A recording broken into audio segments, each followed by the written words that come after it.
Kenapa orang Palestin ni tak lari? Gaza ni, cara dia nak keluar melalui pintu darat hanya ada satu je, iaitu Rafah Crossing kan, pintu sempadan dengan Mesir. Dia macam ni, bila you nak travel ke luar negara, daripada Gaza nak keluar, sangat susah. Israel, laknatullah, dia meletakkan macam-macam birokrasi dan peraturan-peraturan yang tak logik untuk menyebabkan mereka ni tak boleh masuk ataupun tak boleh keluar. Even perjalanan mereka nak ke Rafah Crossing tu pun, ada certain kenderaan saja dan perjalanan tu mengambil masa berjam-jam. Tak ada toiletnya, dengan tak ada makanannya, nak buang air pun tak ada tempat. Lepas tu setiap kali lalu berapa kilometer ada stesen, akan kena check.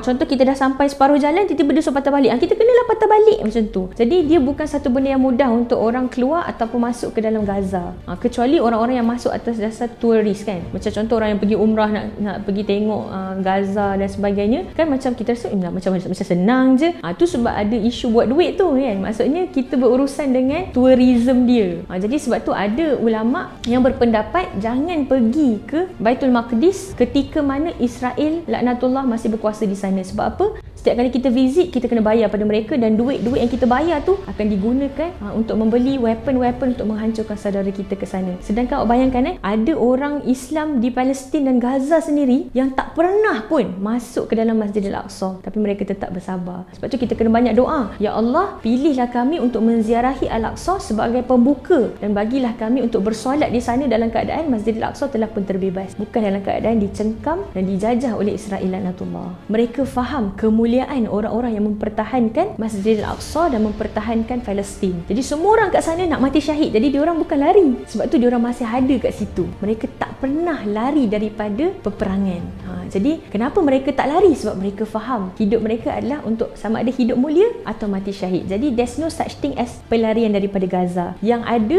adalah mereka keluar untuk sama belajar. Contohnya saya ada seorang kawan orang daripada Gaza, namanya Sis Islam. Nama dia Islam. Dia dengan suami dia tengah buat PhD. Suami dia dekat UKM, dia dekat UPM. Seorang yang sangat hebatlah jihad dia. Dan bahkan dia kata tak sabar-sabar nak cepat habis PhD sebab dia nak balik ke Gaza sebab nak sama berjuang. Dia kata tak selesa bila dia tengok anak dia membesar dengan kemewahan. Dia nak anak dia membesar dengar bunyi bom, tengok orang mati syahid, tengok darah supaya anak dia jadi pejuang. Malu bila dia dengar cakap macam tu. Tapi saya percaya, maksudnya memang orang-orang Israel ni dia sangat takut dengan orang Islam daripada Gaza yang sama belajar keluar. Rasulullah SAW bersabda, "An-nasu ma'adin, khiyaruhum fil Islam, khiyaruhum fil jahiliyah idza faquhu." Okey, hadis tu bermaksud setiap manusia adalah logam. Logam ni maksud dia adalah skill, experts ataupun knowledge kita. Baiknya seseorang di kala jahiliah, baiknya juga dia di kala Islam jika dia faham. Secara mudahnya nak cerita, setiap kita ada talent, ada experts, ada knowledge. Kita semua by default akan gunakan kekuatan kita tu sama ada untuk Islam atau jahiliah. Apa yang membezakan? Jika kita faham. Faham apa? Faham din. Jadi kenapa kita grad engineering dengan Yahya Ayyash grad engineering tapi impact kita berbeza? Idza faquhu. Adakah kita faham din kita? Adakah kita faham semua ilmu ni nak dibawa ke mana? Jadi nak ceritanya jadi juru kamera ke, tukang edit ke, semua pun boleh mati syahid jika digunakan untuk Islam.